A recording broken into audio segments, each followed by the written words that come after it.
Assalamualaikum warahmatullahi wabarakatuh. Tema kita adalah dosa menghalangi keberkahan hidup. Apa itu dosa? Dalam bahasa Arab, dosa al-ma'siyah. Apa itu maksiat? Maksiat pengertiannya dikatakan oleh Syekhul Islam Ibnu Taimiyah rahimahullah, khilafut ta'ah, kebalikan dari ketaatan.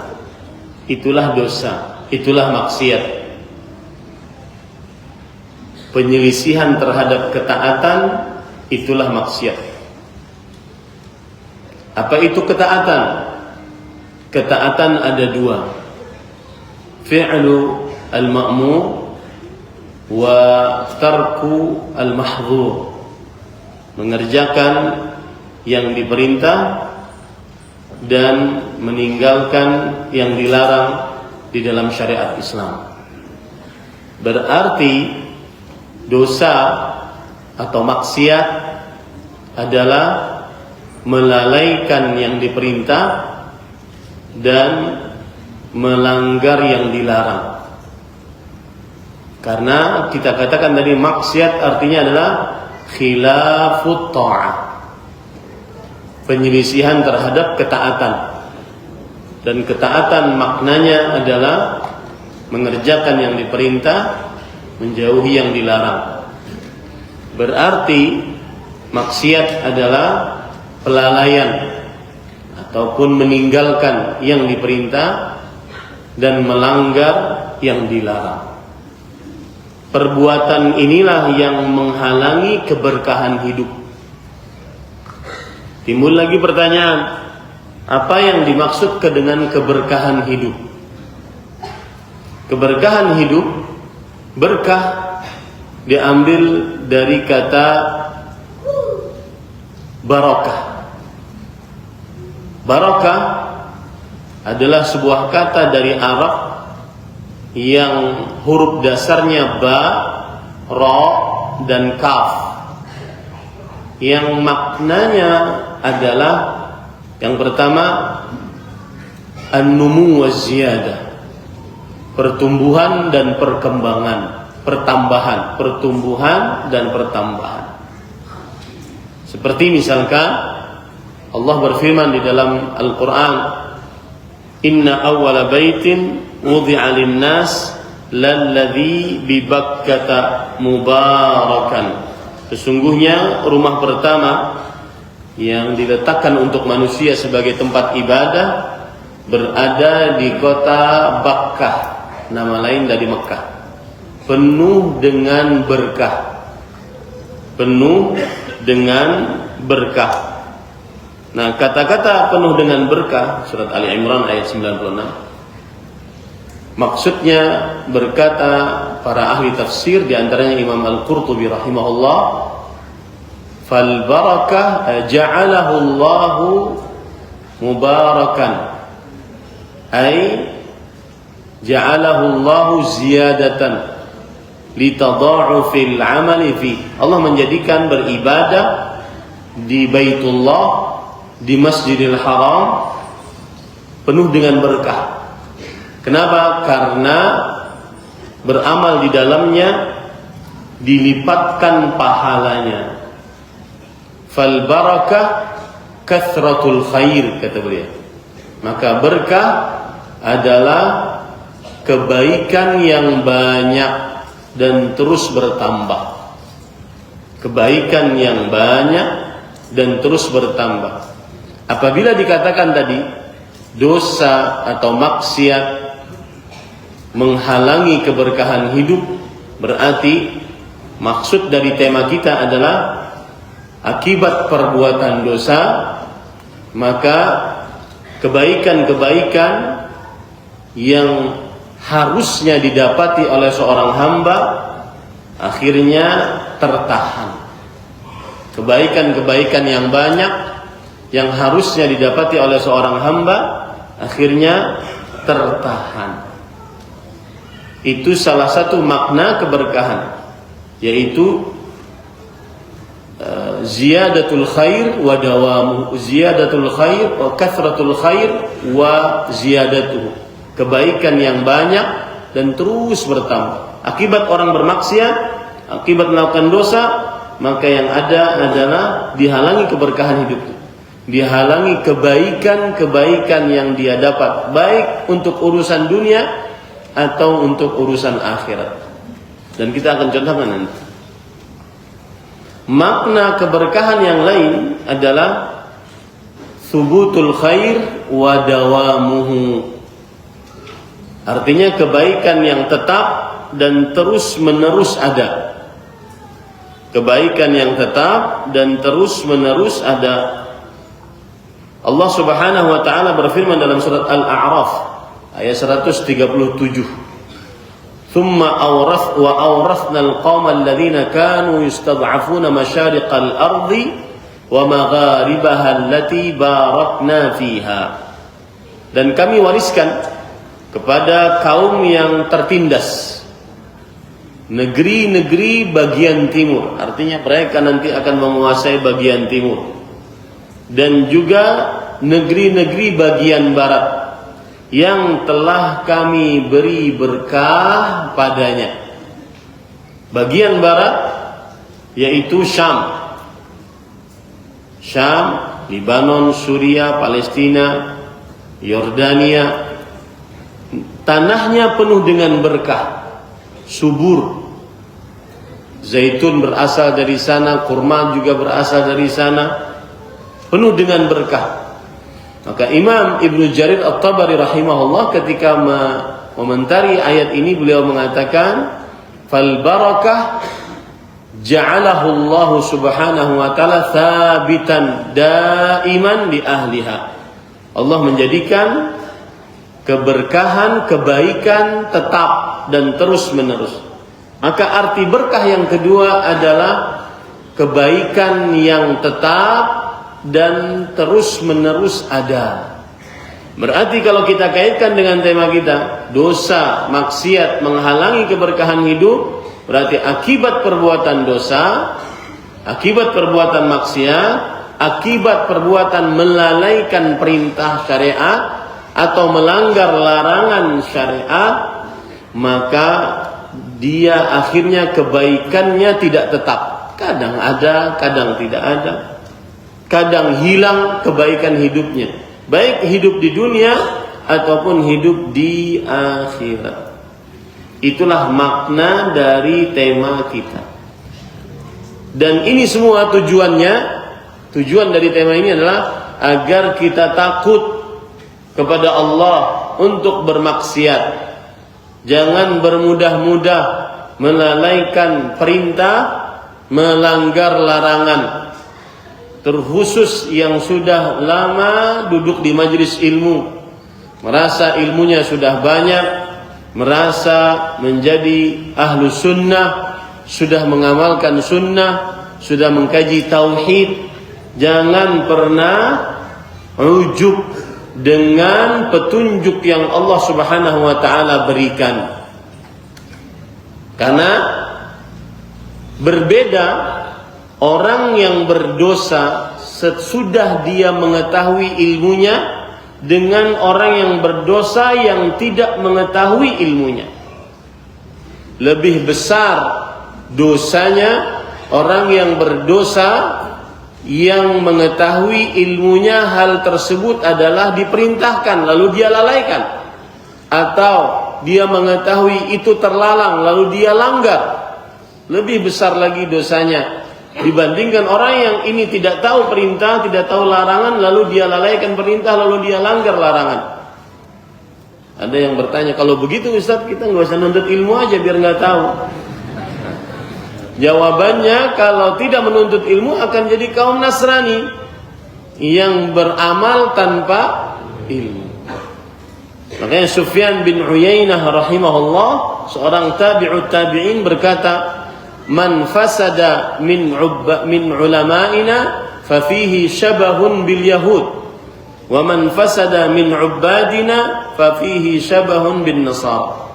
Siapa yang rusak dari ahli ilmu kita, ada ulama-ulama su ulama-ulama yang buruk, mengajarkan keburukan atau tidak mengamalkan ilmunya, maka di dalam dirinya ada semacam sifat kaum Yahudi.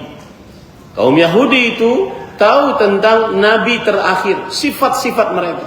Di antaranya Heraklius. Heraklius itu dia tahu sifat-sifat Rasul sallallahu alaihi wasallam. Makanya ketika dia bertanya kepada Abu Sufyan tentang sifat-sifat nabi yang mengaku di Mekah, Heraklius bertanya apakah dia mempunyai nasab yang tinggi, apakah dia yang mengikutinya adalah orang-orang yang lemah, apakah setelah masuk ke dalam agamanya orang-orang lemah tadi tetap ataukah murtad setelahnya, kemudian apakah dia menerima hadiah atau menerima sedekah. Jadi pertanyaan-pertanyaan detil menunjukkan bahwa Heraklius tahu tentang adanya nabi terakhir di akhir zaman, tetapi mereka tidak tahu kalau nabi itu dari Arab. Yang mereka tahu bahwa nabi tersebut kemungkinan besar dari Bani Israel. Kalau ada seorang yang berilmu yang kemudian tidak mengamalkan ilmunya, melalaikan perintah, melanggar larangan, lebih besar dosanya. Dan ada sifat keyahudian di dalam dirinya, seakan-akan seperti sifatnya orang Yahudi, berilmu tapi tidak mengamalkan. Sudah tahu Nabi Muhammad sallallahu alaihi wasallam adalah mempunyai sifat-sifat nabi di akhir zaman, di dalam kitab mereka tertulis, tetapi mereka tidak mengamalkannya, tidak mau beriman kepada Rasul sallallahu alaihi wasallam. Dan sebaliknya, kalau tidak berilmu lalu beramal, maka di dalam dirinya ada sifat-sifat kenasranian yang beramal tanpa ilmu. Itu adalah makna dan tujuan dari tema kita, agar kita takut untuk bermaksiat. Maka harus disebutkan bahaya dan dampak negatif dari maksiat yang kita kerjakan. Bapak Ibu saudara-saudari yang dimuliakan oleh Allah Subhanahu wa taala, saya akan bacakan perkataan dari Imam Ibnu Qayyim Al-Jauziyah rahimahullah di dalam kitab beliau Ad-Da'u wad-Dawa, penyakit dan obatnya, atau nama kitabnya juga, nama lain dari kitab ini, Al-Jawabul Syafi liman Al-Jawabul Kafi liman sa'ala 'anid dawa'is syafi. Jawaban yang memuaskan bagi siapa yang bertanya tentang obat yang menyembuhkan. Kitab ini ditulis oleh Al-Imam Abu Bakar Ibnu Qayyim Al-Jauziyah rahimahullah, Muhammad bin Abi Bakar namanya. Dan kitab ini ditulis sebagai jawaban atas orang yang bertanya, saya terperosok ke dalam maksiat, kecanduan bermaksiat, tetapi berusaha untuk bertobat, ternyata semakin kecanduan. Kenapa dan bagaimana caranya? Kemudian beliau menjawab, akhirnya menjadi kitab. Dan Fadilat Syekh Profesor Dr. Abdul Razak bin Muhsin bin Hamad Al-Badr hafizahumullah taala, beberapa kajian beliau menyebutkan sangat-sangat diberikan taufik oleh Allah apabila seseorang masih muda membaca kitab ini. Seseorang masih muda dan disempatkan oleh Allah di masa mudanya, dia sudah membaca kitab ini. Dan alhamdulillah sudah terjemahkan di dalam bahasa Indonesia. Ad-Da'u wad-Dawa, obat dan penyakit dan obatnya, atau jawaban yang memuaskan untuk orang yang bertanya tentang obat yang menyembuhkan. Maka para pemuda yang berumur 15 sampai 35 ataupun yang berumur matang 35 sampai 50, maka silahkan pelajari buku ini, baca buku ini pelan-pelan.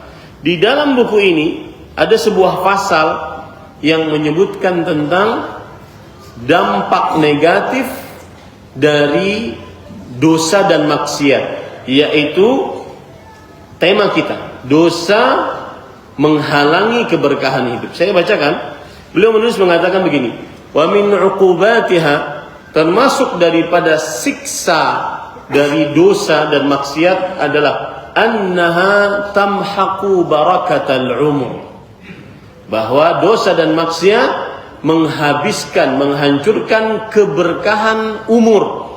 Bahkan umurnya pun tidak penuh dengan kebaikan-kebaikan. Mungkin sering sakit, mungkin sering lemah, ya. Menghancurkan keberkahan umur. Atau mungkin waktunya digunakan untuk sesuatu yang tidak bermanfaat, kumpul-kumpul, menghabiskan waktu untuk sesuatu yang tidak bermanfaat, baik manfaat dunia, kebaikan dunia, apalagi akhirat. Dan itu salah satu tanda Allah berpaling dari seorang hamba. Sebagaimana dikatakan oleh Yusuf ibn Asbaq, beliau mengatakan, seorang ulama terdahulu, beliau mengatakan, inna min alamati i'radillahi 'anil 'abd an yashghalahu bima la yanfa'u. Termasuk tanda Allah berpaling dari hamba tersebut, Allah acuhkan hamba tersebut, adalah Allah membiarkan dia untuk mengerjakan sesuatu yang tidak bermanfaat untuknya. Hilang keberkahan umur. Kita lanjut, wa barakatir rizq, dan menghabiskan keberkahan rezeki. Rezekinya terasa kurang, rezekinya bahkan mungkin sedikit, rezekinya punya banyak tapi tidak ada hasil, keberkahannya hilang. Wa barakatal ilm, dia menuntut ilmu tapi tidak mengamalkannya. Sering duduk di majelis ilmu tapi tidak mengamalkannya. Ini hilang keberkahan ilmu gara-gara maksiat. Wa barakatal amal, dia beramal tidak ikhlas, hilang keberkahan amalnya. Meskipun dia beramal tapi tidak berpengaruh terhadap dirinya. Salat tapi tidak tanha 'anil fahsya wal munkar, tidak mencegah kepada dari perbuatan keji dan mungkar. Baca Quran tetapi tidak sembuh-sembuh penyakitnya. Padahal Allah berfirman, wa nunazzilu minal qur'ani ma huwa shifa. Kami turunkan Al-Quran yang merupakan obat penyembuh. Berzikir tapi hatinya tidak tenang, berpuasa akan tetapi syahwatnya tetap naik. Ini semua adalah hasil dampak negatif dari maksiat yang dia kerjakan. Dia ahli ketaatan tetapi dihapus, dihilangkan, dihancurkan oleh Allah keberkahan amalnya. Wa barakatat ta'ah, gara-gara bermaksiat akhirnya dia tidak taat kepada Allah. Dan itu sebuah kelaziman. Maksiat kesialannya adalah membuat seseorang malas taat. Garis bawah itu baik-baik. Maksiat kesialannya adalah membuat seseorang malas taat. Contoh, sholat malam yang kita di bulan Ramadan digembleng oleh Allah, dididik oleh Allah, sholat malam dan witir sebulanan penuh. Tetapi malam pertama kita meninggalkan sholat malam sampai malam tadi nggak pernah sholat malam lagi, adalah malam Lebaran. Malam pertama kita tinggalkan sholat malam, malam Lebaran. Sampai malam ini tidak witir. Malam tadi nggak pernah witir. Mushaf yang kita baca di bulan Ramadan, hari pertama di bulan Syawal sampai tanggal 23 ini, 22 ini belum terbuka sampai sekarang. Akibat maksiat itu, bukan karena kemalasan. Kemalasan datang akibat maksiat. Ada keberkahan hidup. Keberkahan hidup di dalam ketaatan, kesialan hidup di dalam kemaksiatan.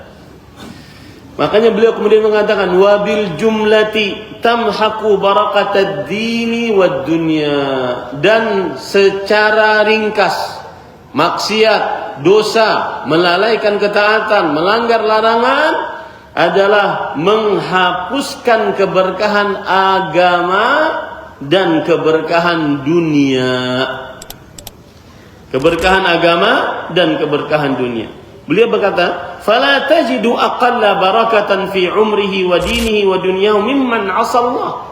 Engkau tidak akan dapati orang yang paling sedikit berkahnya di dalam umurnya, dunianya, agamanya dari orang yang bermaksiat kepada Allah. Umurnya pendek, orang bermaksiat umurnya pendek. Ya. Wa ma muhiqatil barakah minal ard illa bima'asil khalq. Perhatikan ini, penting. Tidaklah dicabut keberkahan dari bumi kecuali disebabkan maksiat-maksiat para makhluk-makhluk yang ada hidup di bumi.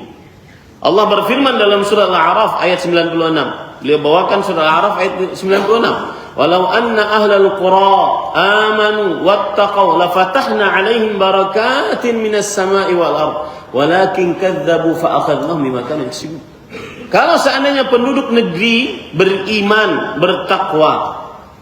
Dan di sini saya ingin mengingatkan.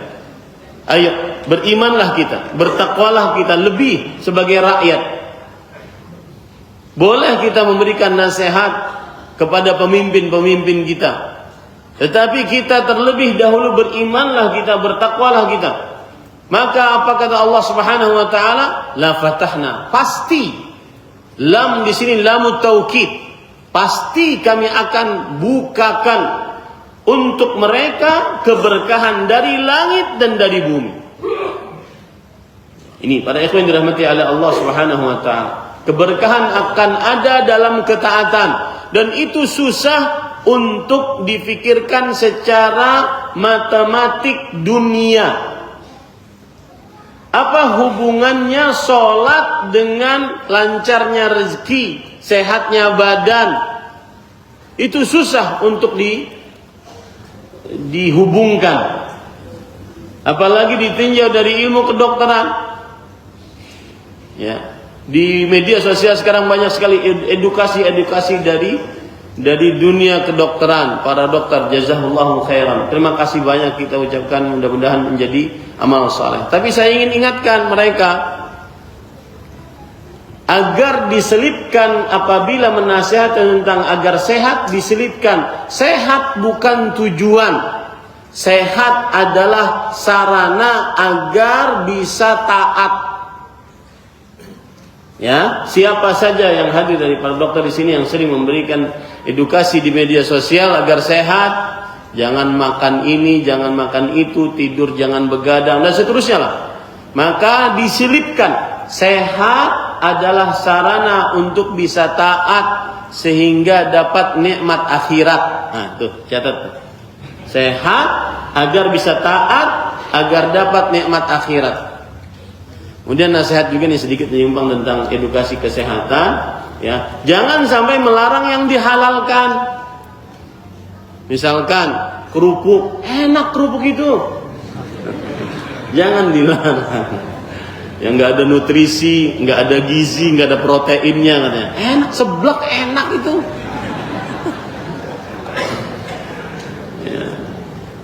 Ya ayuhan nas kulu mimma fil ardi halalan thayyiban.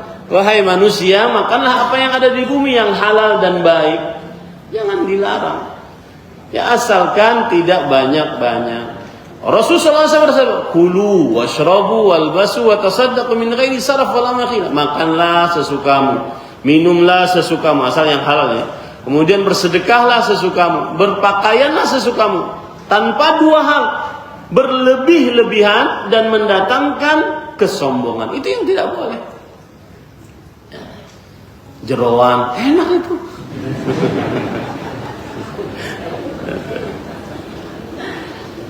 Wah, ini Ustaz musuhnya para dokter. Baik, kemudian Rasul sallallahu alaihi wasallam bersabda, "Wa innal 'abda la yuhramu rizqa bidzambi yusibuh." Sesungguhnya seorang hamba diharamkan, dihalangi dari rezekinya dengan sebab dosa yang dia lakukan. Ini berarti maksiat menghalangi keberkahan hidup dalam urusan agama ataupun urusan dunia, urusan ibadah ataupun urusan akhirat. Ya. Ini para ikhwan yang dirahmati oleh Allah Subhanahu wa taala. Kemudian juga lihat hadis riwayat Hadis riwayat Imam Al-Baihaqi, kemudian juga Imam Hakim dan yang lainnya, dan hadisnya sahih, yaitu Inna Ruhal Qudus, sesungguhnya Jibril, nafatha fi raw'i, memberikan wahyu kepadaku, annahu lan tamuta nafsun hatta tastakmila rizqah, sesungguhnya setiap nyawa tidak akan pernah mati sampai menyempurnakan rezekinya.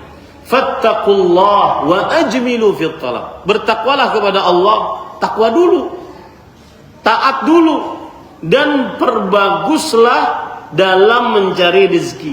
Fa innahu la yunalu ma 'indallah illa bi ta'atih, sesungguhnya tidak didapat keberkahan dari sisi Allah kecuali dengan ketaatan kepadanya.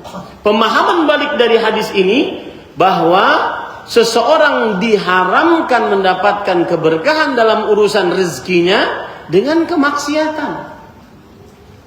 Maka yang berdagang, yang mau memulai usaha baru, sudah usaha sebelumnya rugi, dia mulai lagi, hubungi dulu Allah Subhanahu wa taala. Man aslaha sariratahu aslahallahu alaniyatahu.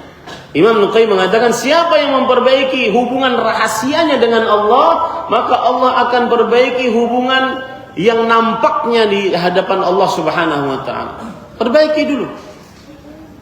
Pemahaman baliknya, dosa, maksiat, melalaikan perintah, melanggar larangan adalah menghalangi keberkahan rezeki, sebagaimana hadis ini.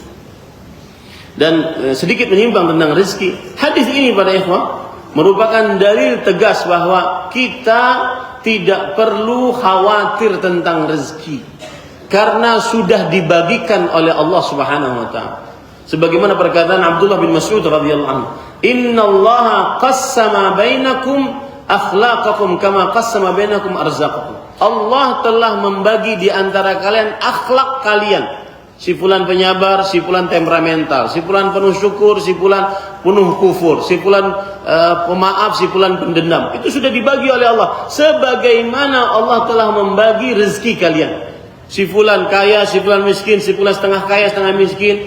Si fulan selama umurnya dia dapat sekian miliar sampai mati. Itu sudah dibagi oleh Allah. Mau kita cari dengan cara yang halal, cara yang haram tidak akan pernah berubah. Nominalnya sudah ditentukan oleh Allah dalam kitab Lauhul Mahfuz sampai kita mati. Jangan takut. Berarti kalau begitu, yang kita lakukan dalam mencari rezeki adalah berusaha mencari rezeki yang halal.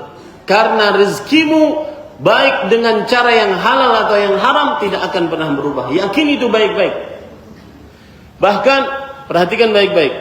Inna rizqa yudrikul abda kama yudrikul mautu rizq, kama yudrikul mautu al-ajalah. Sesungguhnya rezeki itu akan mencari orangnya sebagaimana kematian akan mencari orangnya. Begitulah kematian. Antum berpikir, coba sekarang yang sehat-sehat, yang tadi mau edukasi kesehatan, badannya ya dia ngangkat barbel, badannya bagus sampai 8 lipatannya. Mati juga, subhanallah. Mati juga. Ya. Kalau sudah batasannya mati. Sesehat apapun. Ini yang saya sampaikan bukan berarti membatalkan edukasi kesehatan ya, enggak. Cuma saya ingin sampaikan bahwa sehat bukan tujuan. Sehat adalah agar taat sehingga dapat nikmat akhirat. Itu harus diselipkan kepada orang-orang yang mengedukasi tentang kesehatan. Macam-macam, senam, macam plank lagi, macam. Pokoknya mau ente.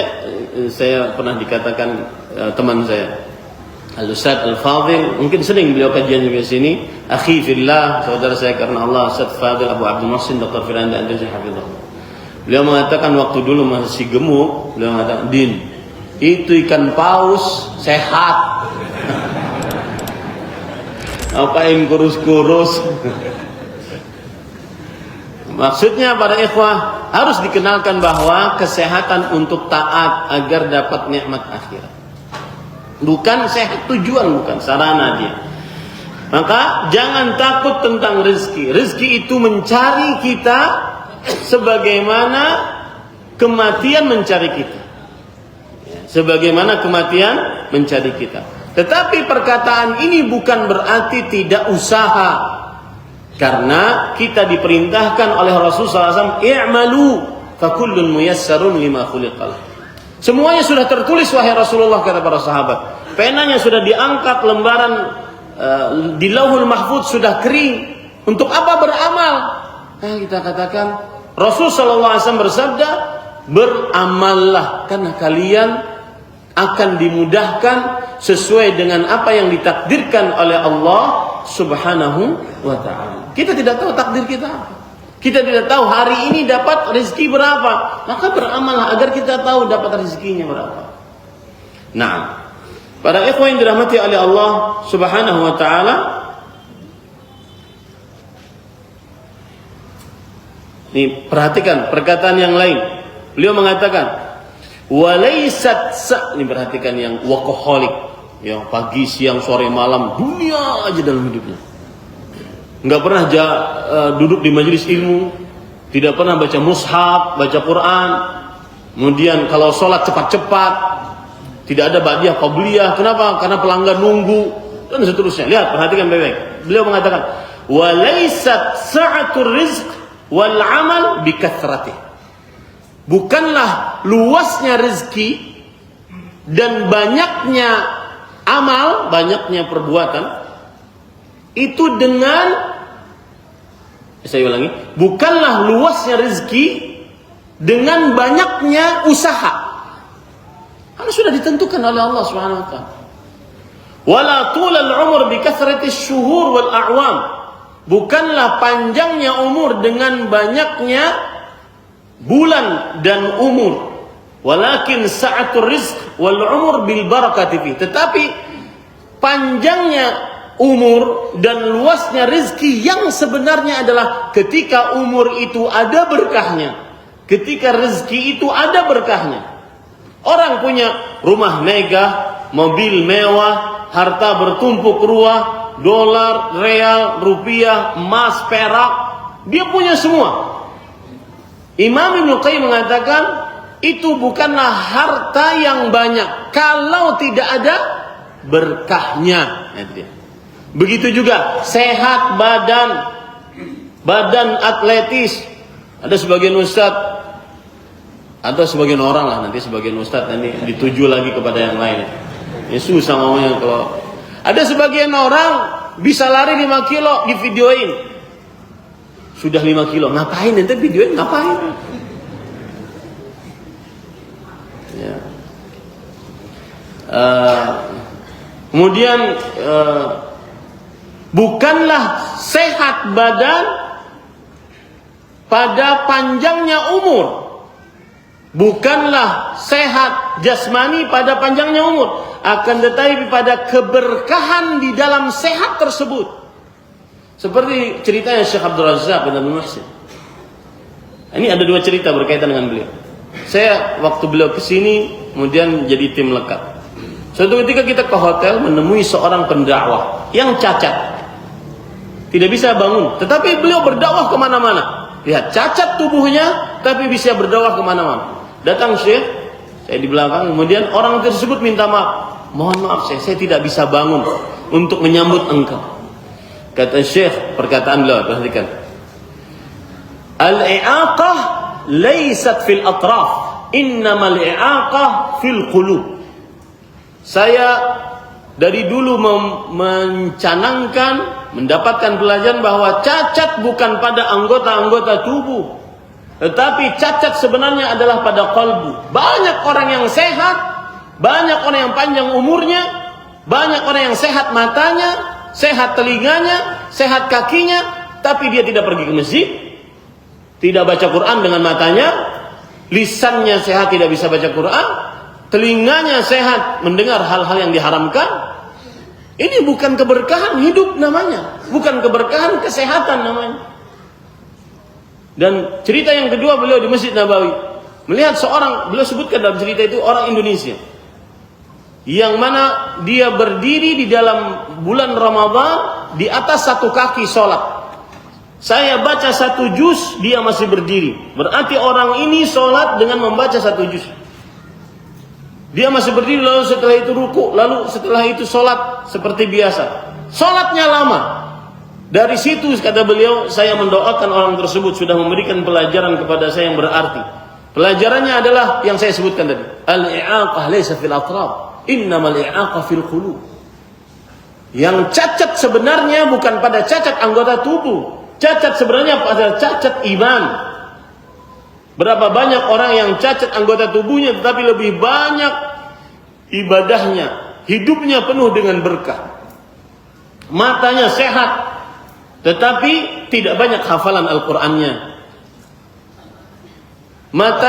Lisannya sehat, tidak bisu, tetapi tidak banyak bacaan Al-Qur'annya. Beda dengan orang yang bisu ataupun orang yang buta yang pakai mushaf braille. Ya. Maka ini semua akan dimintai pertanggungjawaban oleh Allah Subhanahu wa taala. Maka perhatikan baik-baik. Laisat sa'atur rizqi wal 'amal bi kathrati. Bukanlah luasnya rezeki dengan banyaknya rezeki tersebut. Wala tulal umur bi kathrati syuhur wal 'awam. Bukanlah panjangnya umur dengan panjangnya dia diberi umur oleh Allah Subhanahu wa taala sampai 70, 80 masih sehat. Ya, akan tetapi walakin sa'atar rizq wal umur bil barakati fi. Keluasan rizki sebenarnya ketika rizkinya penuh dengan berkah. Dia gunakan untuk ketaatan, dia gunakan untuk program-program keislaman yang bermanfaat untuk kaum muslimin dan juga kesehatannya. Ini para ikhwan yang dirahmati oleh Allah Subhanahu wa taala. Baik. Poin selanjutnya saya akan sebutkan perkataan atau dosa-dosa yang harus dijauhi. Supaya nanti, kenapa saya sebutkan ini di awal, supaya nanti ada gambaran, oh ini dosa harus saya jauhi. Karena temanya sudah antum pahami, yaitu dosa menghalangi keberkahan hidup. Paham kan? Paham kan? Sudah, sallallahu alaihi wasallam Muhammad. Kita tutup kajian kan sudah paham. Makanya saya akan menyebutkan berbagai macam dosa dan mohon bersabar ya. Ada sekitar 30-an dosa. Mohon saya menyebutkan saja kemudian dalilnya. Bahwa ini dosa. Sehingga dalam benak kita bahwa ini harus dijauhi. Ini harus dijauhi. Baik. Baru nanti di akhir saya akan sebutkan, mudah-mudahan waktunya cukup. Di akhir saya akan sebutkan bahwa dosa-dosa yang kita sebutkan tadi menghalangi keberkahan hidup dengan dalil-dalilnya. Dosa yang pertama yaitu kesombongan. Kesombongan adalah menolak kebenaran dan meremehkan manusia. Hati-hati dari dosa ini. Dan tidak pantas seorang manusia yang keluar dari 2 lubang kencing 2 kali untuk sombong. Ya ulangi. Tidak pantas untuk manusia yang keluar dari lubang kencing 2 kali dari penciptaannya 2 kali untuk sombong. Kita ini air mani bapak kita keluar dari kemaluannya, masuk ke dalam rahim ibu kita, kemudian menjadi janin, besar, menjadi bayi, lalu dikeluarkan dari kemaluan ibu kita. 2 kali kita keluar dari lubang kencing. Untuk apa kita kemudian menyombongkan diri dengan apa yang kita dapatkan? Dapatkan harta, dapatkan tahta, dapatkan wanita, dapatkan rupa. Tidak ada yang bisa kita sombongkan.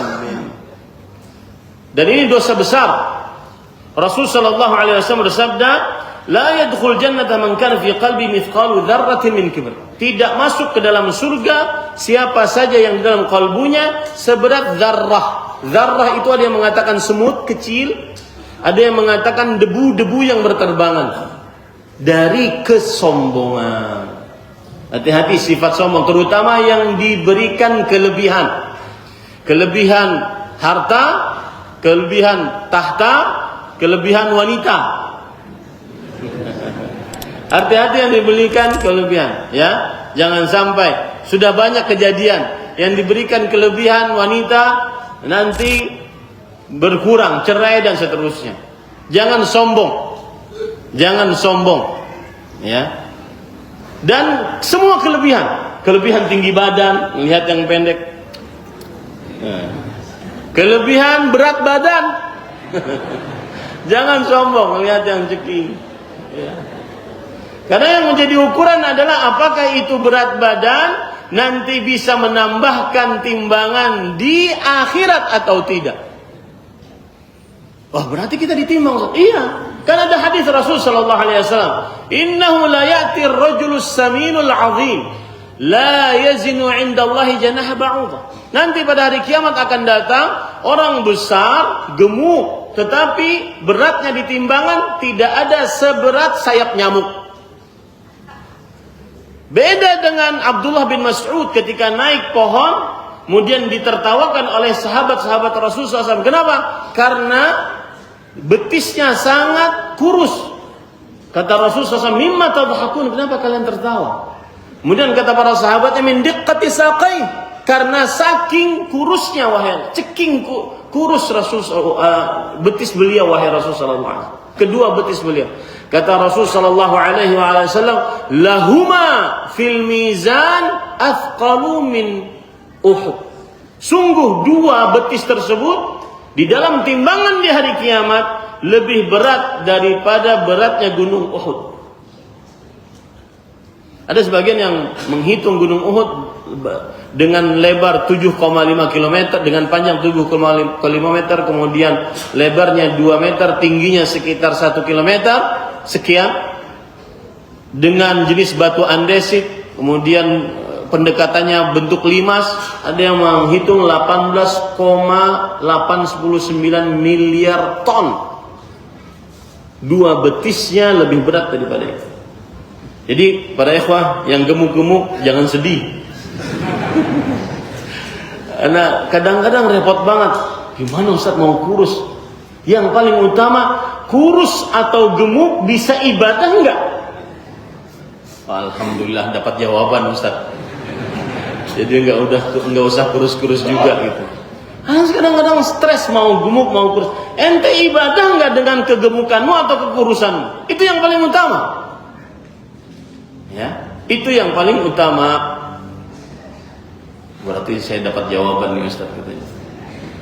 Nah, kemudian yang kedua, riya. Rasul sallallahu alaihi wasallam bersabda, "Man samma'a Allahu bih, wa man yura'i yura'illahu bih."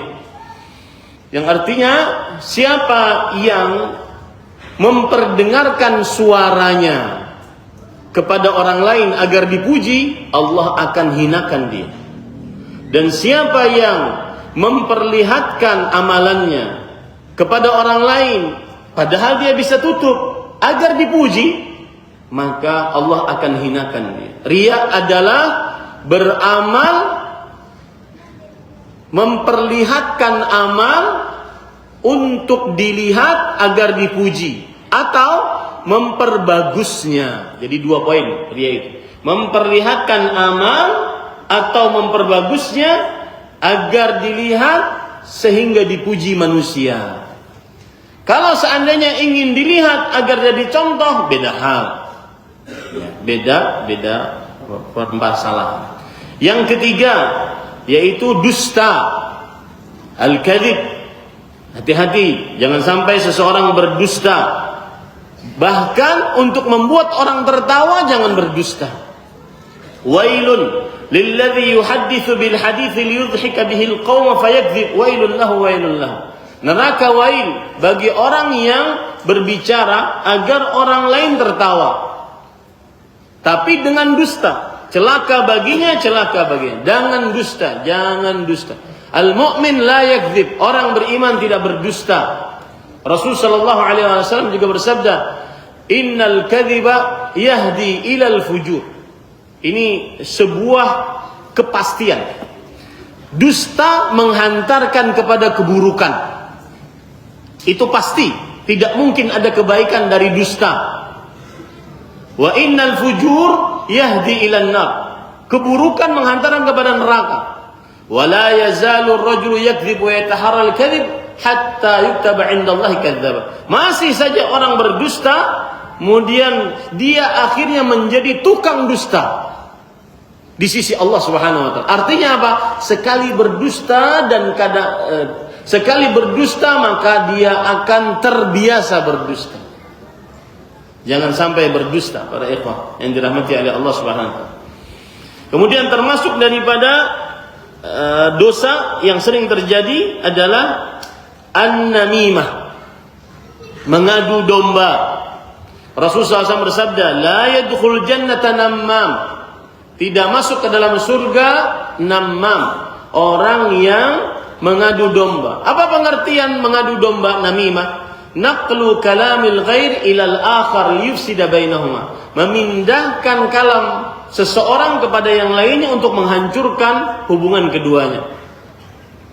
Kemudian yang selanjutnya adalah menggambar makhluk hidup, terutama melukis, memahat. Adapun untuk taswir, memfotografi di zaman sekarang terjadi khilaf di antara para ulama. Rasul sallallahu alaihi wasallam bersabda, "Inna asyaddan nasi 'adzaban yaumal qiyamah al-musawwirun." Manusia yang paling berat siksanya di hari kiamat adalah orang yang menggambar makhluk hidup. Menggambar makhluk hidup, hati-hati. Yang melukis di atas kanvas, yang melukis di atas kertas, ya. Orang yang memahat semua makhluk hidup, baik manusia ataupun hewan ataupun jin, ya. Maka tidak boleh melukis makhluk hidup. Ini termasuk daripada dosa besar. Kemudian yang selanjutnya pada ikhwah, dan sedikit tentang menggambar ini, foto kalau di zaman sekarang khusus untuk para perempuan. Khusus siapa yang hadir di sini dari mungkin public figure, khusus untuk perempuan public figure. Hati-hati, meskipun kalian sudah berhijrah katanya, akhirnya berjilbab lebar, bergamis panjang dan lebar, tidak tipis, ya, tidak membentuk anggota tubuh, tidak ketat, tidak memakai minyak wangi, tetapi naikkan level hijrahmu wahai para perempuan dengan cara tutup dirimu dari seluruh pandangan laki-laki yang bukan mahrammu. Terutama di zaman kita sekarang di media sosial. Saya katakan, sempurnakan hijrahmu wahai para perempuan, terutama public figure. Kenapa saya sorot public figure? Karena mereka ini banyak apanya? Pengikutnya. Mereka jadi modelnya, mereka jadi trennya. Ya. Maka hati-hati. Sempurnakan hijrahmu dengan cara menutup dirimu dari pandangan laki-laki yang bukan mahrammu, baik di dunia nyata atau apalagi di media sosial. Apa faedahnya seorang perempuan yang dulunya buka aurat, kemudian sekarang berjilbab, jilbabnya lebar, kemudian jubahnya lebar, bahkan ada kadang bercadar, tetapi masih melenggak-lenggok di hadapan laki-laki yang bukan mahramnya, terutama di media sosial, dinikmati oleh laki-laki yang bukan mahramnya. Dan itu video, itu foto akan dinikmati oleh laki-laki meskipun yang memiliki foto dan video sudah meninggal. Dan itu adalah dosa yang terus dia rasakan nanti kelak. Maka bertobatlah. Kenapa saya katakan seperti ini pada ikhwah? Karena sebagian orang-orang yang hijrah ini, terutama pelukir, kadang-kadang mereka mempunyai ustaz, tetapi mungkin ustaznya sebagian tidak tegas. Maka biar orang lain yang menegaskan. Sampai kadang-kadang ada laki-laki yang sudah beristri tersepona. Terpesona dengan perempuan tersebut. Ya, hati-hati para ikhwah yang dirahmati oleh Allah. Hati-hati. Meskipun gambar fotografi ini khilaf di antara, jangan bermudah-mudah seorang perempuan walaupun bercadar. Ada sebagian yang kadang-kadang terlihat di media sosial bercadar kemudian lari. Ya akhi, subhanallah, saya baru sadar kenapa para ulama fikih terdahulu tidak membolehkan perempuan jika sedang sa'i untuk berlari antara dua lampu hijau, untuk berlari mengikuti suaminya, dan suaminya lebih baik kalau dia bawa keluarga perempuannya ditemani istrinya, tidak ikut berlari. Kenapa demikian? Karena ternyata kalau perempuan itu berlari meskipun dia bercadar, maka akan terlihat auratnya. Karena perempuan anggota tubuhnya akan terlihat, bergerak semua. Antum jangan ngeres ya.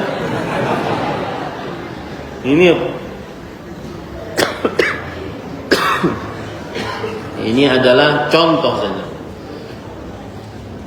Tidak manfaat cadarmu jika engkau tetap tampil di media sosial. Akan dinikmati oleh seluruh laki-laki yang bukan mahramnya. Bahkan dia bercita-cita. Bahkan ada yang melakukan maksiat gara-gara tampilanmu di media sosial. Meskipun dalam keadaan berjilbab lebar yang lengkap sesuai dengan syariat. Hati-hati. Hati-hati kepada anak-anak perempuan. Saya tadi pagi ngobrol dengan beberapa kawan di Masjid Al-Ikhlas. Ada sebagian, saya punya anak perempuan Ustaz katanya. Dia punya kamar sendiri karena sudah dewasa. Jarang sekali ketemu dengan dia. Kecuali kalau dia pulang dari luar ataupun mau keluar dari rumah. Baru itu ketemu. Jadi hidupnya cuma di kamar. Saya nasihatkan hati-hati Pak. Mungkin hidup real life-nya, hidup nyatanya adalah dia berjilbab keluar, menjaga aurat, tapi hidup near life-nya di media sosialnya dia buka-buka. Dan sekarang banyak dia dapat duit. Hanya dengan buka-buka, joget-joget sedikit dapat duit. Hati-hati Bapak Ibu saudara-saudari yang dimuliakan. Jangan-jangan yang kita bicarakan sekarang itu adalah ada di antaranya keluarga-keluarga perempuan kita.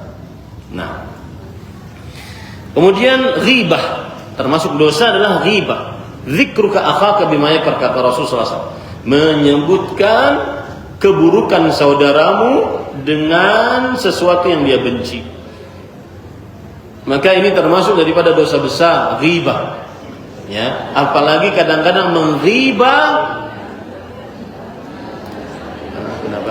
Dzikruka akhaka bima yakrah. Menyebutkan saudaramu dengan sesuatu yang dia benci.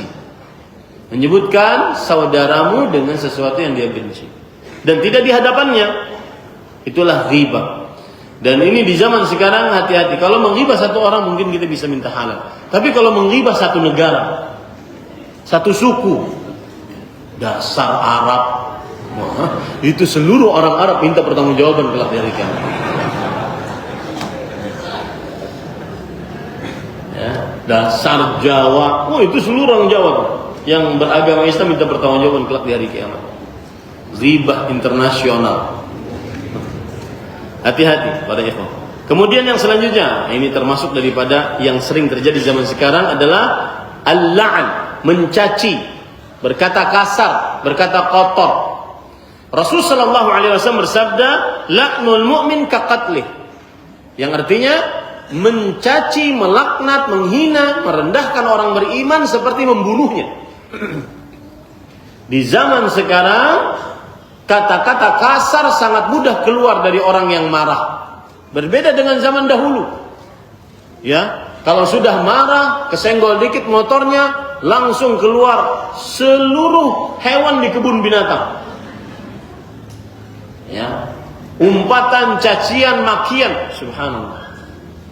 Ini hati-hati para ikhwan yang dirahmati Allah. Kemudian yang selanjutnya al-hasad.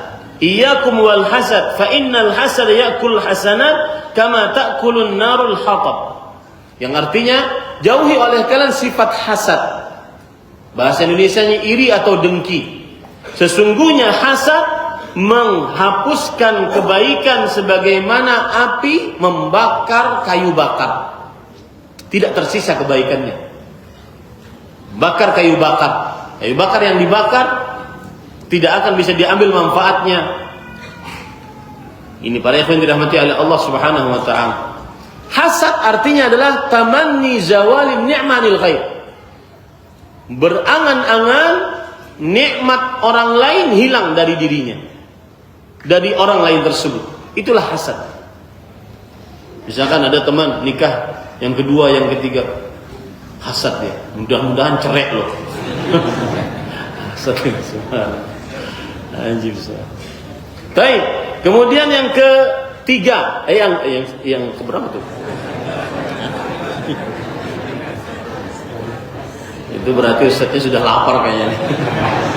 Baik, yang selanjutnya saya tidak menyebutkan nomor di sini, yang penting yang selanjutnya adalah menyebarkan rahasia terkhusus hubungan di atas ranjang antara suami istri.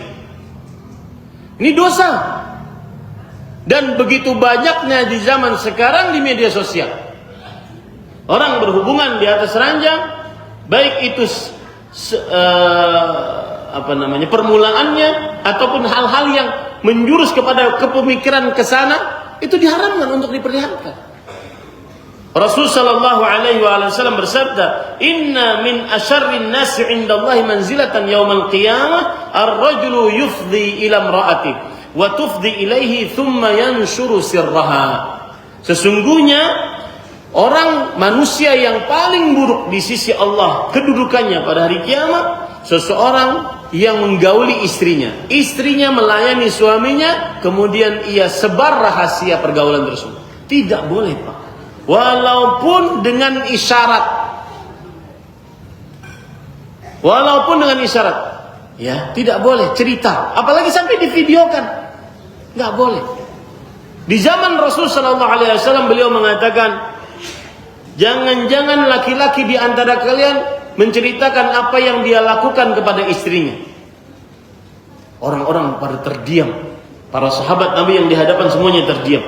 Ada seorang bernama Asma mengatakan, "Wallahi ya Rasulullah, demi Allah wahai Rasulullah, iya benar, innahum la yaf'alun wa innahunna la yaf'alun." Iya benar, laki-laki cerita tentang perbuatan mereka dengan istrinya di atas ranjang, kemudian perempuan juga cerita demikian. Lihat kata Rasul sallallahu alaihi wasallam. Kata beliau, "La taf'alu, jangan kalian lakukan itu. Fa innahu kamathali syaitan ya laqiya syaitanatan fi tariqin fa ghashiyaha wan nasu yanzurun."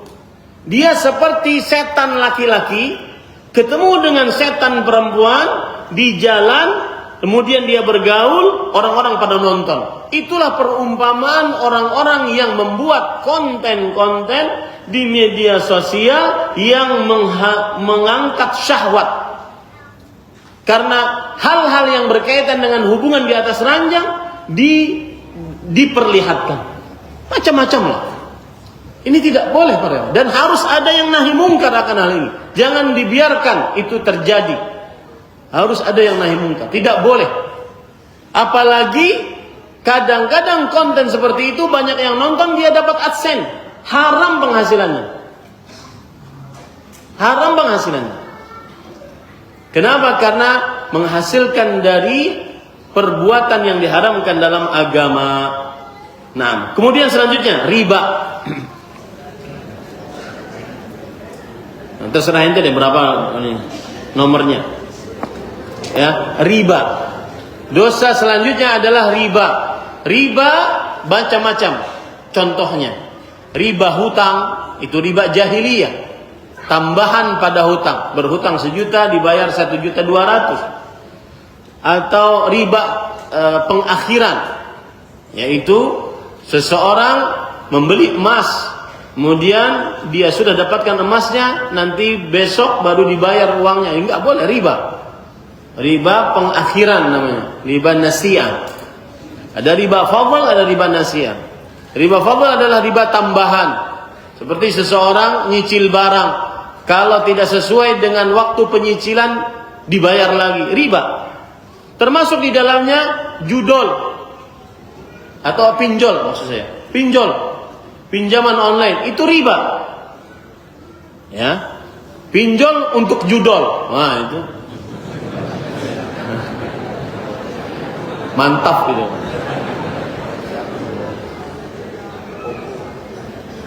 Nah, Rasul sallallahu alaihi wasallam bersabda, la'ana Rasulullah sallallahu alaihi wasallam akila riba wa mukilahu wa syahidaihi wa katibahu wa qalahum sawa. Rasul sallallahu alaihi wasallam melaknat artinya mendoakan agar orang tersebut diusir, dijauhkan dari rahmat Allah. Siapa yang makan harta riba? Maksudnya yang memberi hutangan. Karena dia akhirnya makan harta riba. Dan yang memberi makan harta riba, yang berhutang. Dan kedua saksinya dan yang menulisnya, semuanya dikatakan oleh Rasulullah SAW sama dosanya. Dapat laknat dari Allah Subhanahu wa taala. Termasuk di dalamnya adalah misalkan orang mau jual rumah, developer mau jual rumah. Kemudian yang beli rumah tidak sanggup untuk cash atau tidak sanggup untuk menyicil tanpa pihak ketiga. Akhirnya harus pergi ke pihak ketiga dengan catatan ada riba di situ.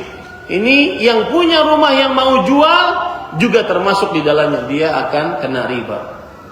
Hati-hati pada ikhwan yang dirahmati Allah.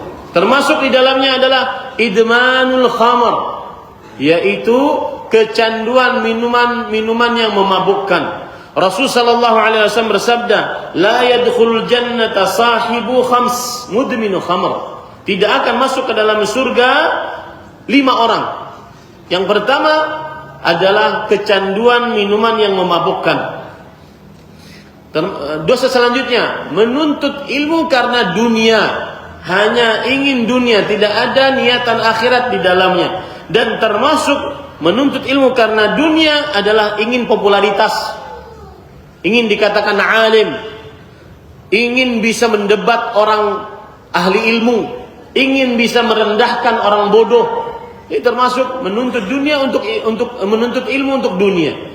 Rasul sallallahu alaihi wasallam bersabda, "Man ta'allama ilman mimma yubtagha bihi wajhullah la yata'allamu illa liyusiba bihi 'aradan minad dunya, lam yajid 'arfal jannati yaumal qiyamah." Siapa yang mencari ilmu yang seharusnya dicari karena wajah Allah, lalu dia tidak pelajari ilmu tersebut kecuali untuk mendapatkan bagian dari dunia, maka ia tidak akan pernah mendapatkan bau surga pada hari kiamat. Sedangkan bau surga itu jauh bisa dicium, artinya dia sangat jauh dari surga. Hati-hati para ikhwan yang dirahmati oleh Allah Subhanahu wa taala, terutama anak-anak lulusan pesantren yang ingin sekolah di Universitas Islam Madinah misalkan, harus ditatar terus niatnya. Ngapain untuk sekolah di sana? Apakah ingin dikatakan kayak alumni UIM nih, alumni Timur Tengah nih, ente kan alumni dalam negeri? Ada ya, harus ditatar terus niatnya anak-anak tersebut, karena sebagian ada yang salah niat, akhirnya tidak pulang ke rumah, akhirnya jadi mutawaf di sana. Allah Ustaz, pada marah kali nanti orang-orangnya. Tapi biarlah, itu nasihat. Apalagi yang dari kampung, dari desa-desa, dari pelosok-pelosok desa, pulang. Saya jadi ingat seorang ustaz, sudah tua, ustaz selevel Ustaz Abu Fathi Yazid, Abdul Qadir Jawas, rahimahullah. Masih hidup beliau, saya tidak bisa menyebutkan. Sampai kadang-kadang berdakwah ke pelosok-pelosok. Aturan yang menggantikan mereka harus ada regenerasinya. Pelosok-pelosok daerah, siapa yang mau ke sana? Yang jalannya bukan aspal, jalannya tanah merah. Kalau hujan itu macet, tidak bisa jalan. Ini pada ikhwan dirahmati Allah. Kemudian selanjutnya, dosa selanjutnya adalah keluarnya perempuan dengan memakai minyak wangi yang bisa dicium oleh laki-laki yang bukan mahramnya. Rasul sallallahu alaihi wasallam bersabda, "Kullu 'ainin zaniyah wal mar'atu idza ista'tarat famarrat bil majlis fahiya kadza kadza", yakni zaniyah. Perempuan jika keluar dari rumahnya dengan memakai minyak wangi lalu dia melewati kumpulan orang, maka wanita tersebut adalah pezina. Wanita tersebut adalah pezina. Kemudian termasuk daripada hal yang terlarang adalah dari dosa-dosa. Nah ini penting sekali. yaitu hajruz zauj, menjauhi suami. Tidak mau diajak oleh suami untuk bergaul, menolak ajakan suami bergaul dalam keadaan tidak ada uzur atasnya. Beda hal kalau seandainya dia sakit, dia letih, ya dia baik-baik untuk berbicara kepada suaminya. Rasul sallallahu alaihi wasallam bersabda, "Idza da'a ar-rajulu imra'atahu ila firashi, fa abat an taji, la'anatha al-malaikatu hatta tusbih." Jika seorang laki-laki mengajak istrinya ke ranjangnya, lalu sang istri menolak untuk melayaninya, maka para malaikat akan melaknatnya sampai pagi. Dan arti laknat tadi yang sudah saya sebutkan, didoakan oleh malaikat untuk mendapat diusir dari rahmat Allah dan dijauhkan dari rahmat Allah Subhanahu wa taala.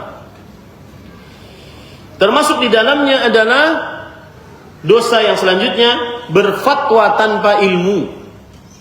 Dan ini sangat banyak di zaman sekarang, ketika semua orang bisa menyebarkan videonya, tulisannya. Al-futya bighairi ilm. Rasul sallallahu alaihi wasallam bersabda, "Man uftiya bighairi ilm kana itsmu ala man aftah." Barang siapa yang diberikan fatwa tanpa ilmu, maka dosanya kepada yang memberikan fatwa. Ya, ini ada kadang-kadang yang ditanya ustadznya, lalu si komentator mengatakan izin menjawab ustadz. Ente siapa? Paham maksud saya? Ya. Dan memang itu ada syahwat para ikhwan. Berbicara agama, menjadi pemimpin agama, menjadi ahli ilmu agama, itu ada syahwatnya. Maka hati-hati, jangan sampai seseorang berbicara agama tanpa ada ilmu agama. Ini juga saya nasihatkan, ini beberapa majelis saya sebutkan.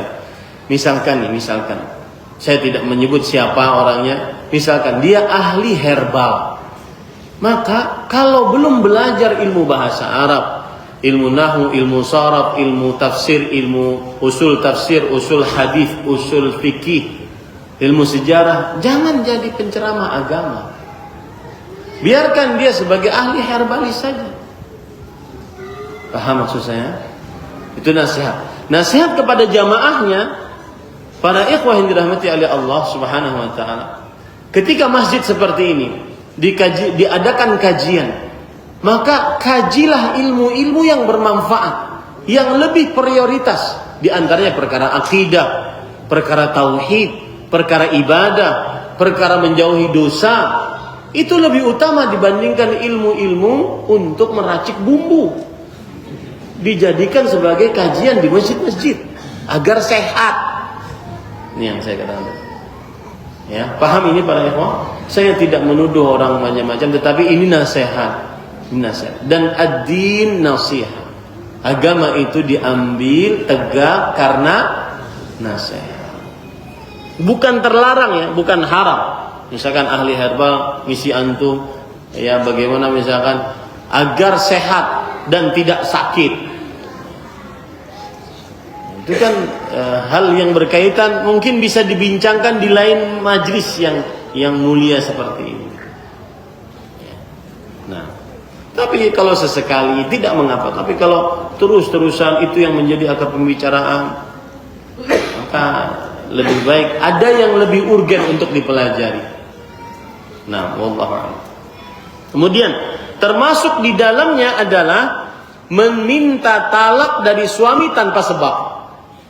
Rasul sallallahu alaihi wasallam bersabda, "Ayyuma imra'ah sa'alat zawjaha at-talaq min ghairi ma ba's fa haramun 'alaiha raihatul jannah." Wanita mana saja yang meminta kepada suaminya talak tanpa sebab, haram baginya mencium bau surga. Saya sudah sebutkan tadi, bau surga itu jauhnya bisa dicium dari 500 tahun perjalanan. Pakai apa Ustaz perjalanannya? Ada riwayat mengatakan perjalanan burung.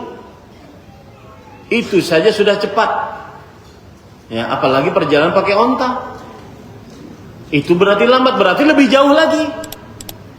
Paham maksud saya? Maka hati-hati ibu-ibu, saudari-saudari muslimah, jangan bermudah-mudah ceraikan aku. Ceraikan aku. Ya, sedikit-sedikit cerai, jangan. Tanpa ada sebab. Lalu Ustaz, kapan boleh meminta cerai? Islam tidak menzalimi penganutnya, umatnya. Boleh perempuan minta cerai, batasannya adalah apabila sang istri merasa jika masih bersuamikan dengan laki-laki ini, dia akan kufur, tidak taat kepada suaminya. Itu batasannya. Sebagaimana istri Thabit ibn Qais bin Syammas radhiyallahu anha, beliau minta kepada Rasulullah agar suaminya mentalak dirinya, yang disebut dengan khulu'. Kata Rasul sallallahu alaihi wasallam, coba pikirkan dulu. Kata istrinya, ini perintah atau hanya advice? Kata Rasul SAW, ini nasihat. Kata istrinya tersebut, saya ingin minta diceraikan. Salah satu sebabnya beliau mengatakan, inni akrahul kufra fil Islam. Saya membenci kekufuran, yaitu ketidaktaatan kepada suami dalam agama Islam. Nah, itulah batasan seorang istri boleh meminta cerai kepada suaminya ketika sang istri menganggap dirinya sudah tidak sanggup untuk melayani suaminya dengan baik, dengan taat, tidak sanggup. Karena kelakuan suami mungkin, bahkan karena rupa suami bisa terjadi. Ustaz, saya minta cerai Ustaz. Kenapa Bu? Nggak tahu Ustaz. Saya kalau menggaulinya, saya kayak ngeliat kerak nih Ustaz. Nah itu silakan. Mau diapakan lagi coba? Mau diapakan lagi? Ada kebalikannya, subhanallah. Saya ada seorang pemuda, pengantin barulah, anak muda, umur 20-an nikah. Kemudian beberapa tahun pernikahan, baru istrinya minta cerai. Gimana ya Ustaz menghadapi istri minta cerai? Maka saya katakan, apa sebabnya? Nggak tahu, dia katakan hanya sudah tidak cinta lagi.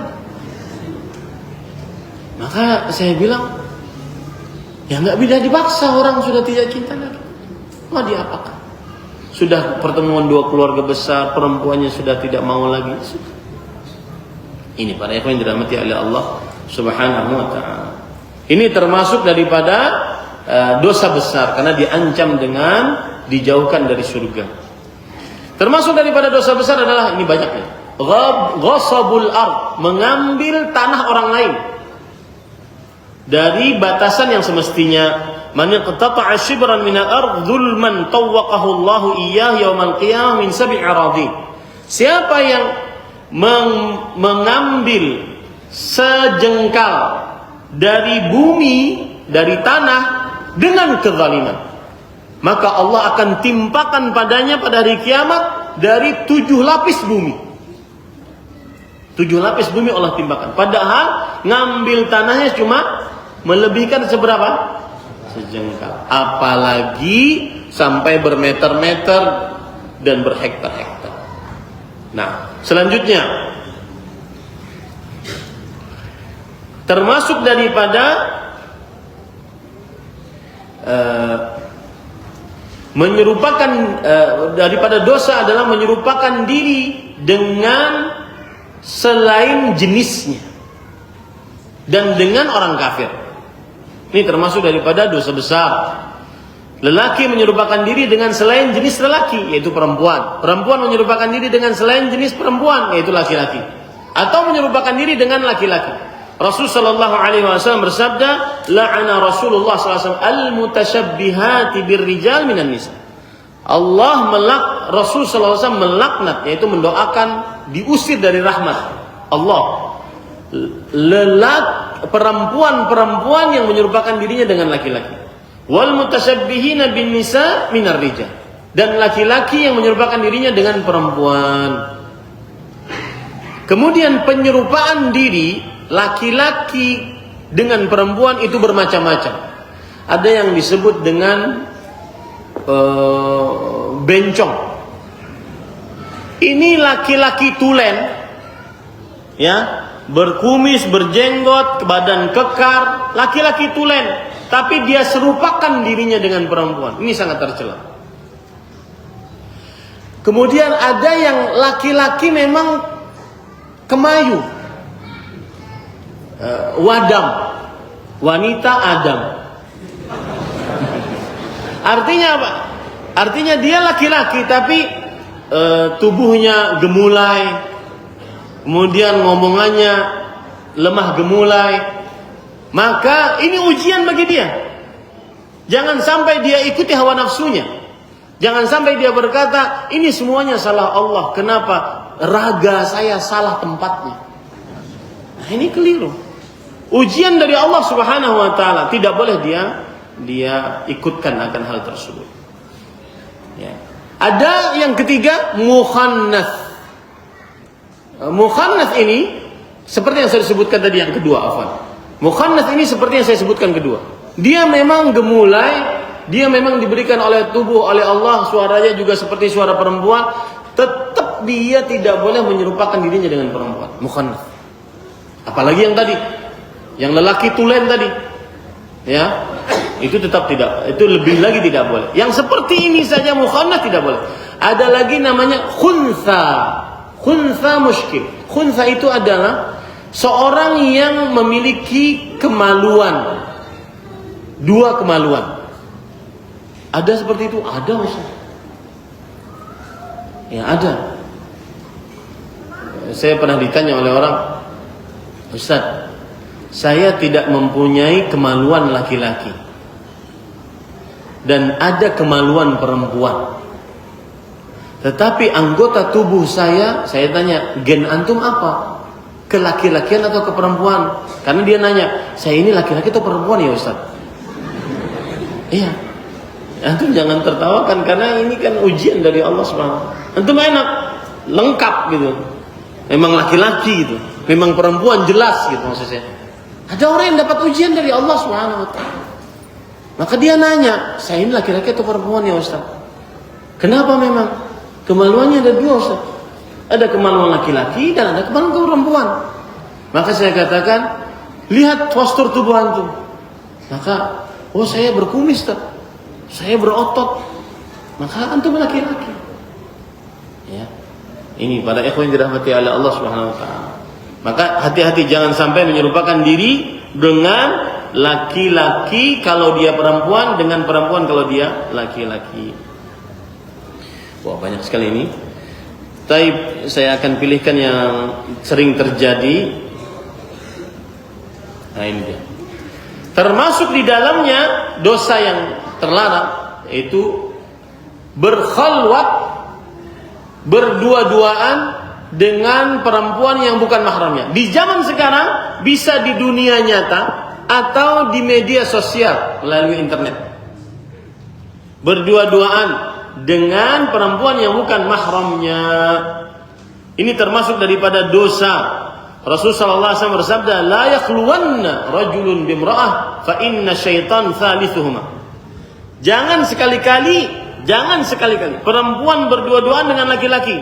Sesungguhnya syaitan adalah pihak ketiganya. Termasuk di dalamnya adalah melihat kepada yang haram. Rasul sallallahu alaihi wasallam bersabda, "Kutiba 'ala ibni Adam nasibuhu minaz zina. Mudrikun dzalika la mahala." Dituliskan, sudah ditakdirkan oleh Allah bahwa anak Adam pasti melakukan zina. Dia pasti melakukannya, tidak bisa mengelak. Bagaimana caranya? Al-ainani tazdiyan wa zinahuma an-nadhar. Dua mata berzina. Zina mata adalah dengan melihat yang diharamkan, terutama di zaman sekarang.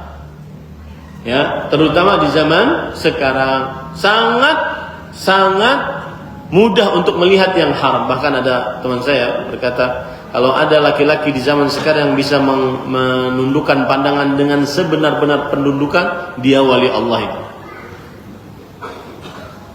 Dia wali Allah. Ya. Nah, di sini saya ingin menyinggung sedikit tentang bakti orang tua. Suatu ketika saya kajian di sebuah masjid. Habis kajian ada orang tua sudah bungkuk, beruban seluruhnya. Kemudian beliau mengatakan, "Ya Ustaz, saya kemarin melihat Ustaz di TikTok." Berarti si kakek-kakek ini main TikTok. Paham nggak maksud saya? Nasihatnya adalah, hai kalian anak-anak yang sudah mapan, yang sudah matang. Kapan manusia itu matang? 35 sampai 50 yang saya sebutkan tadi. Maka jika ingin memberikan hadiah, kan biasanya umur 40-an itu sudah mapan lah, punya rumah, ada istri, ada anak, ada alat transportasi. Dia ingin kemudian menyisihkan untuk orang tuanya. Maka hati-hati, hadiah yang engkau berikan, pikirkan dulu. Ini kira-kira membuat orang tua di masa tua, yang 50 sampai 60 itu masa tua, 60 sampai 80 itu super tua. Hati-hati ngasih hadiahnya, jangan macam-macam. Jangan yang melalaikannya dari ketaatan. HP misalkan, yang asalnya orang tua pakai HP monokrom, yang bisa cuma SMS dan telepon, yang kalau kucing dilempar dengannya mati. Atau maka jangan dirubah itu, karena dia orang tua 50 sampai 60 itu harus persiapan, kata Imam Ibnu Jauzi dalam kitabnya Tanbihun Naim. Harus persiapan untuk bertemu dengan kawan-kawannya yang sudah mendahuluinya. Harus lebih banyak mengurangi keperluan-keperluan dunia, urusan-urusan dunia harus dia banyak kurangi.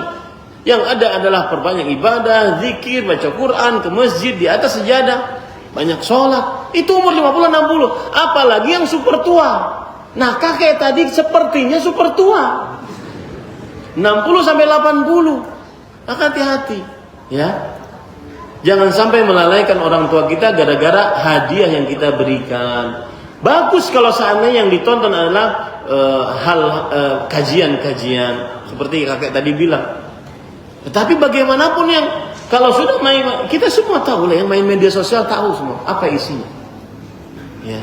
Seberapa persen sih kajian itu? Lain-lainnya joget-joget, joget apa tuh namanya? Ya. Lain-lain itu. Maka para ikhwan yang dirahmati oleh Allah, hati-hati. Baik. Termasuk di dalamnya adalah bersumpah dengan nama selain Allah. Termasuk dosa besar. Man halafa bi ghairillah faqad kafar aw asyrak. Siapa yang bersumpah dengan nama selain Allah, maka sungguh dia telah melakukan kekufuran atau kesyirikan. Termasuk di dalamnya adalah bersafarnya perempuan tanpa mahram.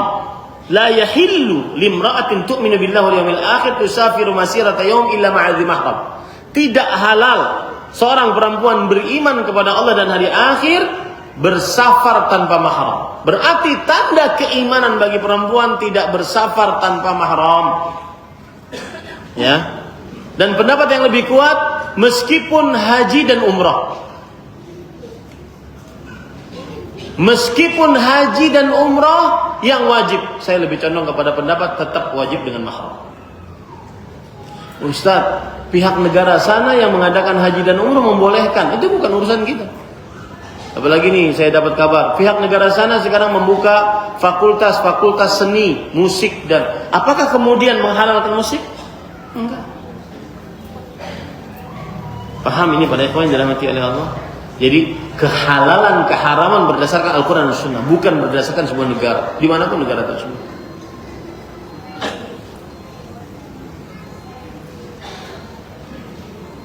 Kemudian termasuk daripada dosa besar juga adalah membangun kuburan.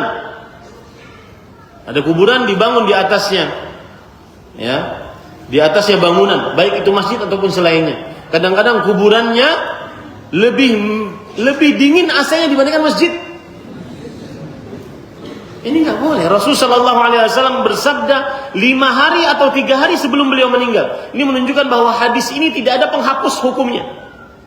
Karena setelah hadis itu keluar dari mulut Rasulullah SAW, maka beliau meninggal. Rasulullah SAW bersabda, "Naha Rasulullah SAW an yujassas al-qabru wa an yuq'ada alaih wa an yubna alaih."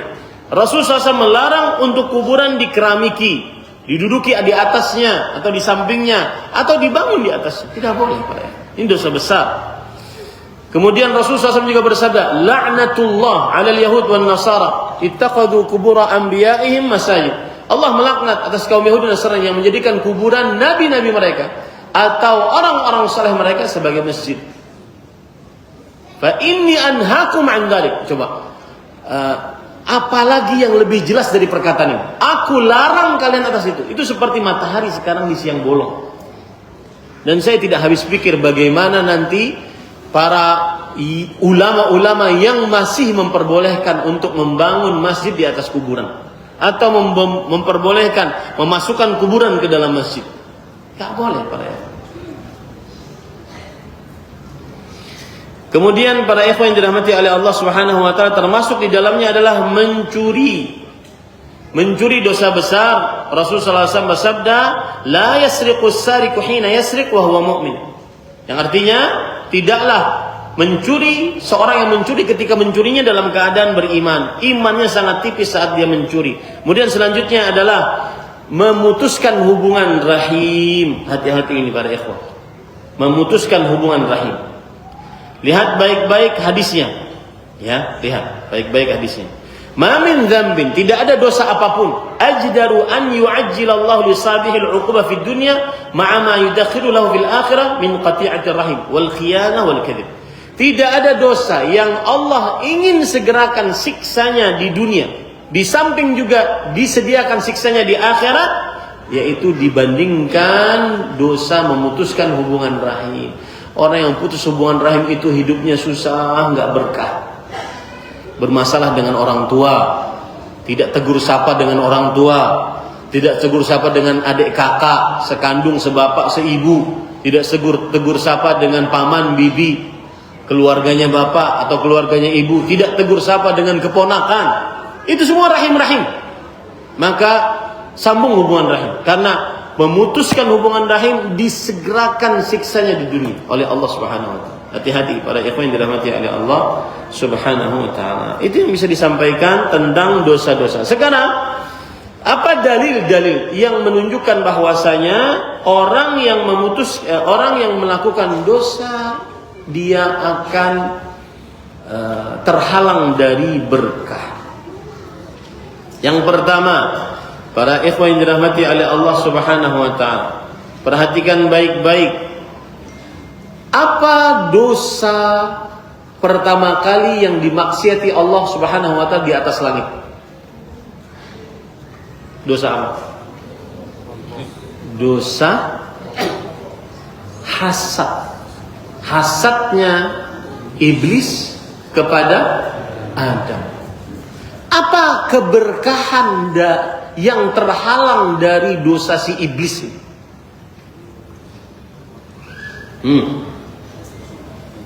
Ini menarik. Ini Pak ya, saya jujur saja. Kalau seandainya nggak ada iblis ini, kita sudah di surga Pak. Nggak di Bekasi Pak, ya Allah panas. Wallah, betul nggak? Ini gara-gara iblis ini.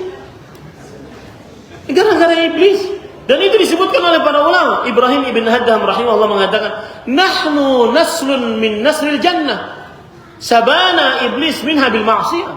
Kita ini adalah orang-orang turunan penghuni surga. Adam asalnya dan Hawa alaihissalam di surga. Kita ini penghuni surga asalnya. Kemudian kita ditawan oleh iblis dengan maksiat. Wa haqiqun 'alal musi' alla yahna'a bi'aish hatta yarji' ila watani. Maka kata beliau, seharusnya atas orang yang sudah dikeluarkan dari surga, dari tanah kelahirannya, dia tidak pernah merasa nyaman di dunia karena tanah kelahiran kita adalah surganya Allah Subhanahu wa taala. Indah perkataan. Ya. Sering sekali Pak, kesulitan-kesulitan dunia saya sering memikirkan itu. Gara-gara iblis ini di dunia. Ya, betul Allah. Kesulitan-kesulitan dunia kan banyak. Lagi mau ceramah kebelet. Itu kesulitan dunia. Ya Allah. Kemudian urusan makan, urusan minum, susah banget untuk sehat. Makan dikit, apalagi yang sudah umur 45 ke atas, makan sedikit jadi daging. Bernafas saja jadi daging. Gimana mau kurus, subhanallah. Ini dunia itu Pak, dunia. Maka perhatikan baik-baik, naslun min nasali ahli jannah. Kita adalah tanah kelahiran kita surga. Harus kembali ke dalamnya. Jangan pernah merasa nyaman di dunia yang sementara ini. Inilah makna hadis Rasul sallallahu alaihi wasallam yang berbunyi, "Mali walid dunya, ana karakib astadhillu tahta syajarah, thumma aqumu aruh." Apa hubunganku dengan dunia ini? Aku bagaikan pengembara singgah di sebuah pohon, kemudian setelah singgah beristirahat sebentar, melanjutkan ke tempat aslinya, itu surganya Allah. Mudah-mudahan kita dimasukkan oleh Allah Subhanahu wa taala. Ini para ikhwan yang dirahmati oleh Allah Subhanahu wa taala. Lihat baik-baik. Salah satu keberkahan yang terhalang dari dosa adalah kita dikeluarkan dari surga. Keberkahan yang terhalang. Coba perhatikan hadisnya para ikhwan yang dirahmati oleh Allah Subhanahu wa taala, bahwa Rasul sallallahu alaihi wasallam bersabda tentang dikeluarkannya seseorang dari surganya Allah Subhanahu wa taala.